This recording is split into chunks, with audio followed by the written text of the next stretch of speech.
The true story of a rugby team's plane crash on a glacier and their struggle to survive in the freezing conditions. Welcome back to Movies Explained. Today's film is an adventure thriller from 2023 titled Society of the Snow. The movie begins on October 13th, 1972, when a group of rugby players from Uruguay, members of the Old Christians Club, board a plane bound for Chile to play a big game. This trip is a momentous occasion for them, as most have never traveled abroad. Accompanying them are several family members, eager to offer their support and cheer them on. As they near the Andes Mountains that separate Chile and Argentina, the plane starts shaking. A passenger explains that it's because warm winds from Argentina clash with the cold mountain air, causing some bumpy moments. But things get worse. The turbulence increases and suddenly, the plane drops. The pilots struggle to navigate through the stormy winds, and inside the plane, things are chaotic. People grip their seats as belongings fall in the aisle. Briefly, they catch sight of the sun, only for the plane to plummet again and collide with the mountain, breaking apart. Some are thrown from the plane's tail, while the front crashes into the snow, causing severe injuries and fatalities among those on board. One after another, the survivors begin to snap out of their shock and move from their seats to help those who are trapped. Blood stains everything, and two medical students step up to assist those with broken bones, trying to ease their pain. Some of the others check on the pilot, but he passes away after saying a few words, and the radio isn't working. Despite their efforts to call for help, no response comes. As night falls, the temperature plunges rapidly, adding to their distress. The survivors gather inside the plane, using bodies and bags to cover any holes and keep warm. Many are unable to contain their panic or tears, so they comfort each other as best they can. By morning, they sadly discover that a few more people have frozen to death.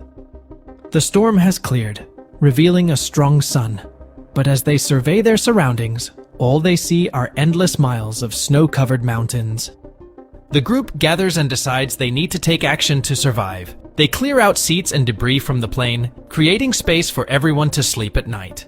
They prioritize moving the injured survivors to areas where they can get the most sunlight to help them heal. Any useful items they find are stashed in suitcases for protection, and they thoroughly search all bags for food. They respectfully move the deceased away from the wreckage, placing them together and covering them with snow to slow decay, in the hope of retrieving them when rescue arrives. Tragically, on the first day, they counted 11 fatalities, including the individual who was ejected from the plane. Once they get organized, they share a small snack, already being cautious to ration their food to make it last. Suddenly, they hear a plane passing nearby, and they frantically shout and wave their arms, hoping to be spotted. Sadly, they aren't noticed. By their second night, they prepare to sleep inside the plane, using clothes from the bags as makeshift blankets and using suitcases to cover any holes. On the third day, Nando finally regains consciousness after being unconscious since the crash. He's in bad shape, but he manages to move himself to be near his sister, who is also struggling. When Nando asks about their mother, they sadly inform him that she didn't make it, which makes him worry about his father back in Uruguay. Later, they use some metal to melt snow for water, and create a large X on the ground using suitcases, hoping it will catch someone's attention.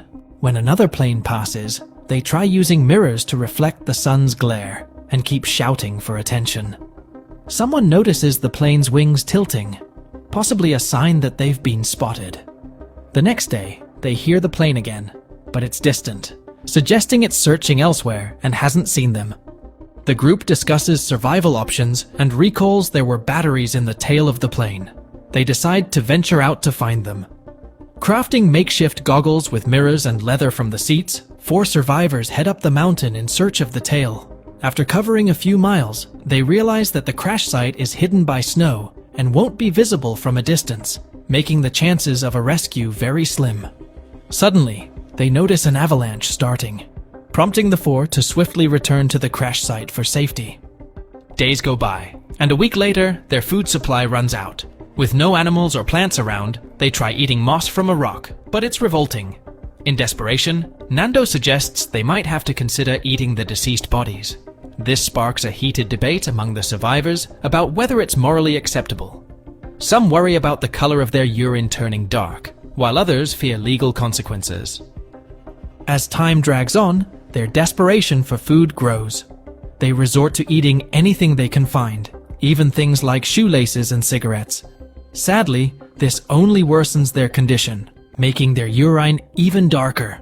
On the 8th day, Nando's sister passes away, and Coco decides to write a letter to his parents, describing the tragedy as well as the beauty of their surroundings. Over the next few days, more storms hit, forcing them to seek shelter inside the plane to survive. However, by day 21, half of the group grows weary of their dire situation.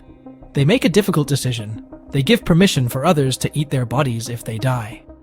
Those who've made this decision venture outside and, using a piece of glass, take meat from the dead to sustain themselves.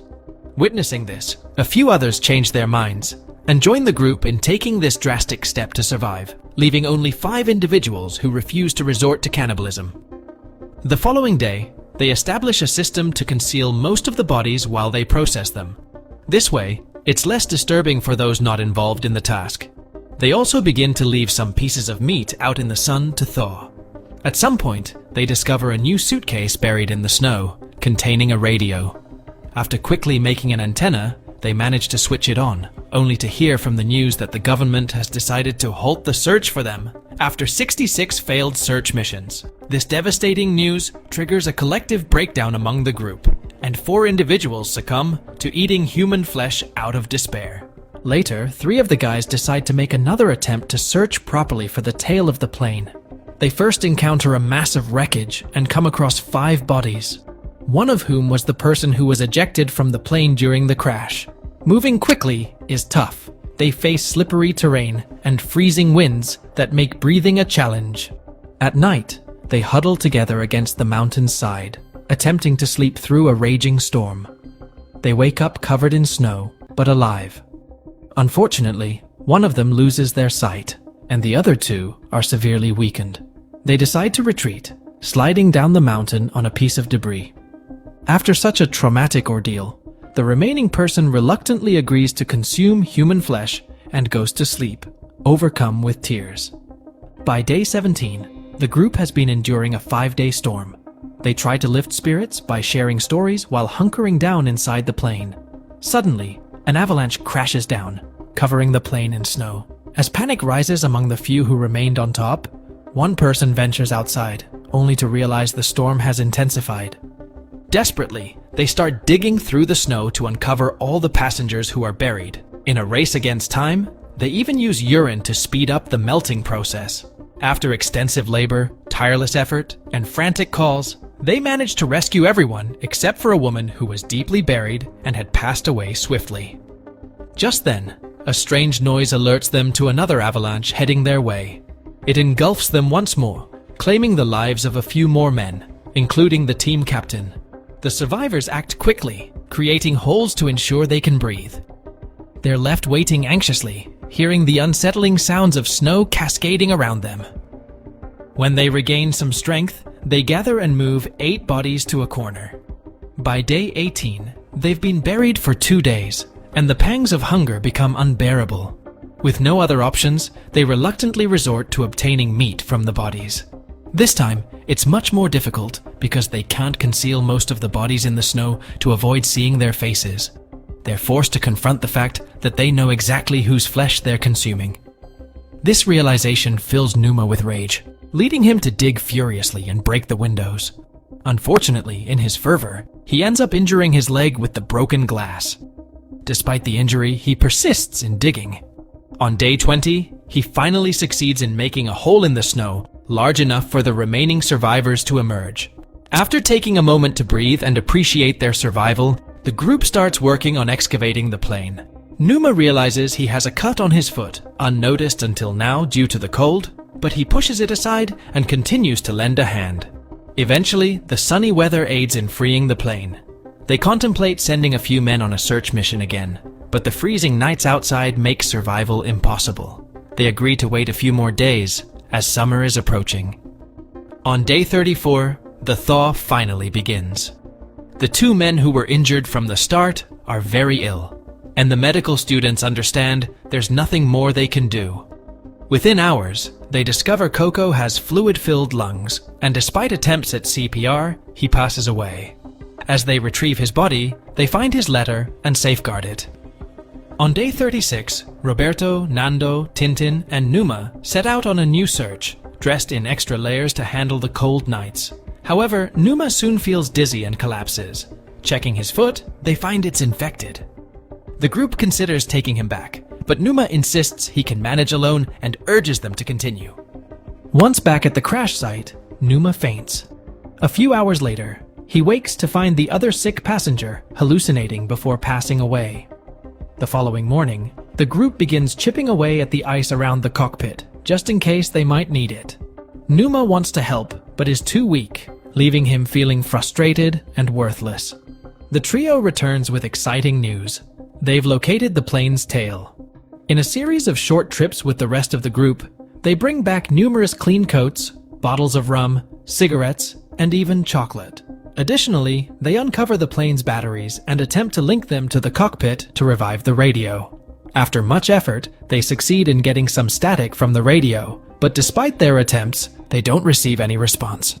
Days pass, but the group is hesitant to venture out due to the near-fatal experience of spending one night outside, even with extra coats.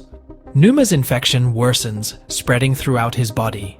The food from the tail of the plane remains insufficient, forcing them to resort to stripping meat from the bones. It's become a routine, and the act no longer disturbs them. Realizing his time is limited, Numa stops eating to ensure others have more food. They attempt to fix the radio again, but a wiring issue leads to a small short circuit, leading them to abandon the effort. Frustrated, they express their anger by leaving a message on the plane, counting the number of survivors. During another trip to the tail, the group discovers waterproof fabric covering the pipes. Excited, they bring it back and start assembling a sleeping bag that will keep them warm during the chilly nights outside. Meanwhile, the smaller radio still works, and they catch news that despite 58 days passing since the crash, the Air Force plans to dispatch another aircraft for their search. A debate arises about their next move. Some advocate waiting for the aircraft, while others argue that they've never spotted planes in their location, suggesting they should seek help themselves. Frustrated, Roberto tears apart the sleeping bag. Eventually, they decide to distract themselves by mimicking bird sounds when they see them flying nearby. They also stumble upon a camera, seizing the opportunity to take numerous pictures. That night, Numa allows them to eat his body, and by morning, they find he has passed away, holding a note that reads, "There's no greater love than to give one's life for friends." Encouraged by these words, Roberto, Nando, and Tintin decide to embark on another journey. Equipped with the new sleeping bag and plenty of meat, they set off westward, aiming to cross the mountain and reach Chile. The night becomes windy, prompting them to dig a snow hole and huddle inside the sleeping bag, allowing them to survive until morning. Upon reaching a tall mountain peak, they're disheartened to realize they still have a vast distance to cover. Momentarily considering giving up due to insufficient food, Tintin volunteers to return, ensuring enough provisions for only Roberto and Nando. The arduous journey continues, with the duo facing a long and challenging trek. Eventually, they descend into a valley where the terrain shifts from snow to rocks. When Nando's shoe breaks, Roberto improvises by using fabric to mend it, enabling them to press onward. One evening, after dinner, Roberto gets sick and ends up vomiting. Nando comforts him, and by morning they're back on the move. Their perseverance pays off when they stumble upon a river with fresh water and even spot a small lizard. Suddenly, they notice a man on a horse staring at them from the other side of the river. Despite the noise of the rushing water hindering communication, they scream and wave their arms to get his attention. In response, the man tosses some paper and a pencil to them. The duo explains their situation, and the man takes the paper back to make some calls. Eventually, the message reaches the Air Rescue Service, triggering a new mission. The man returns for Roberto and Nando, leading them to his cabin, where they can finally enjoy proper food. Soon after, the area becomes swarmed with reporters, bombarding them with questions. When news of their impending rescue reaches the group at the crash site, they become excited and start preparing by washing up to appear presentable. They gather their belongings in bags, including fragments of the plane as keepsakes. When the helicopters finally arrive, they take Roberto and Nando along as guides. On day 71, the group experiences overwhelming joy as they're rescued, shedding tears of happiness at the sight of the helicopters. The entire rescue process is recorded, highlighting the group's insistence on bringing their bags despite the limited space. A total of 16 people have survived. Upon reaching the city, their families eagerly await their return. They are quickly taken to the hospital, where a large crowd greets them, hailing them as heroes. The doctors prioritize their health, conducting thorough examinations due to the evident physical toll on their skeletal bodies. With their mobility severely limited, they help each other with showers, while their families take charge of their grooming. Each survivor is allocated their own bed, but they choose to huddle together that night, still grappling with the shock of their experience. The sense of comfort and security leads them to sleep together as a group. Thanks for watching. Like and subscribe for more videos.